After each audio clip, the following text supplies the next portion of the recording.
नमस्कार दोस्तों, आज हम बलिया जनपद के लोकसभा क्षेत्र में मौजूद है। हमारे साथ वर्तमान समय में युवा भाजपा नेता के रूप में मौजूद हैं।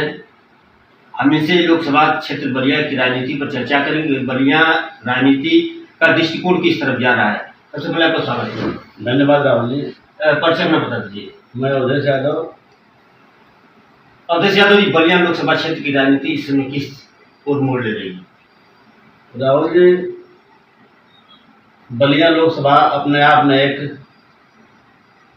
अच्छी लोकसभा है, जिसे का प्रतिनिधित्व इस देश के युवा तुर्क सदस्य चंद्रशेखर जी करते थे।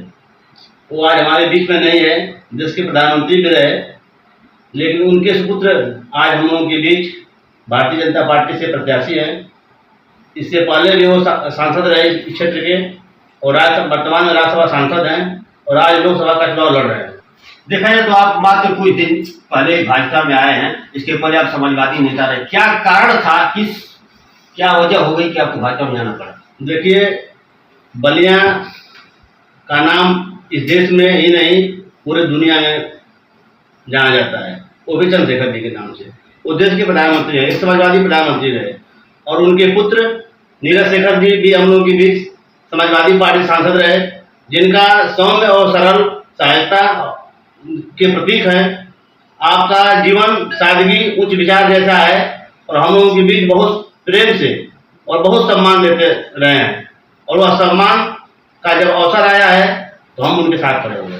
देखा जाए तो आप यदुवंशी समाज से आते हैं, और भाजपा में जाने के बाद सोशल मीडिया पर आपके खिलाफ बहुत टीका टिप्पणी हुई, और यहाँ पर माना जाए कि बलिया लोकसभा में यदुवंशी समाज से दलन सिंह यादव बेइज्जती से मैदान में है। क्या कहेंगे। देखिए, हम कभी जातिवाद की राजनीति नहीं किया, न अपने कभी जाति में बांधा। मैं सदैव से जब हम 1991 में समाजवादी जनता पार्टी से राजनीति शुरू किया, सदैव मुलायम सिंह यादव जी जो धरती पुत्र के नाम से जाने जाते थे, और युवा तुर्क चंद्रशेखर जी के नाम जाने थे, हम उनके साथ पहला मैं वोटर था 1991 में, और यहाँ से हम लोगों के गुरु स्वर्गीय रामनाथ यादव चुनाव लड़ रहे थे। हम उनका प्रचार कक्षा 9 का विद्यार्थी था, और उस समय कम उम्र में मैं मतदाता बन गया था। तो मेरा लगाव पहले से भी चंद्रशेखर जी से और सदैव मुलायम सिंह जी से था, और इसके साथ चंद्रशेखर जी से कि उनका रिश्ता यहाँ था। हम लोग आजी भी कहते थे उनको, इंदिरा जी को। आज भी संजय सिंह और भैया जी का परिवार है, तो इस लगाव के साथ भी हम लोग जिंदा। क्रांतिकारी धरती मानी जाती है बलिया क्षेत्र, और बगावत की धरती से नाम के चर्चित है। यहाँ पर देखा जाए तो एक तरफ स्वर्गीय मुलायम सिंह यादव और दूसरी तरफ स्वर्गीय चंद्रशेखर जी का प्रतिष्ठा दांव लगा है। जो आप कह रहे हैं वो असत्य है, क्योंकि जब चंद्रशेखर जी का निधन हुआ था तो माननीय नीरज शेखर जी हमारे नेता सदैव मुलायम सिंह जी के पास गए थे आशीर्वाद मांगने के लिए, और नेताजी ने कहा भी था कि नीरज, आप जिस पार्टी से चुनाव लड़ना चाहते हो आप लड़ो, हम तुम्हारे साथ हैं।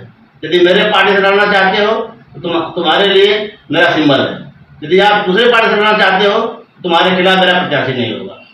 इस तरह की सोच रखने वाले सदैव मुलायम सिंह के अनुयायी हम हैं।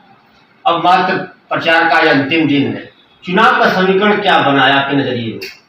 चुनाव तो बहुत ठीक है, सारे जात धर्म के लोग माननीय नीरज शेखर जी को वोट कर रहे हैं, और मुझे जहाँ तक उम्मीद है कि जिस विधानसभा जौहराबाद में निवास करते हैं, इस जौहराबाद में कम से कम 25,000 से ऊपर से लीड होने जा रही है। माननीय किस फैक्टर को लेकर आप जनता के बीच में वोट की अपील कर रहे हैं।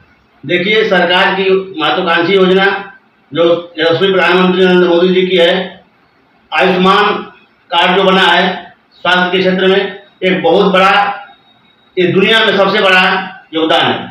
और इस देश में यदि कोई गरीब है तो वो है मरीज, जो बीमार है वो गरीब है, और उस गरीबों के लिए उन्होंने जो 5 लाख का स्वास्थ्य बीमा कार्ड बनाया है, वो वाकई में काबिल तारीफ है।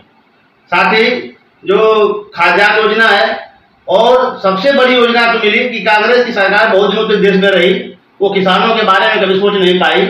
आपने किसान सम्मान निधि देकर हम जैसे छोटे किसानों को यह मान लिया कि हम लोगों को पेंशन दी जा रही है।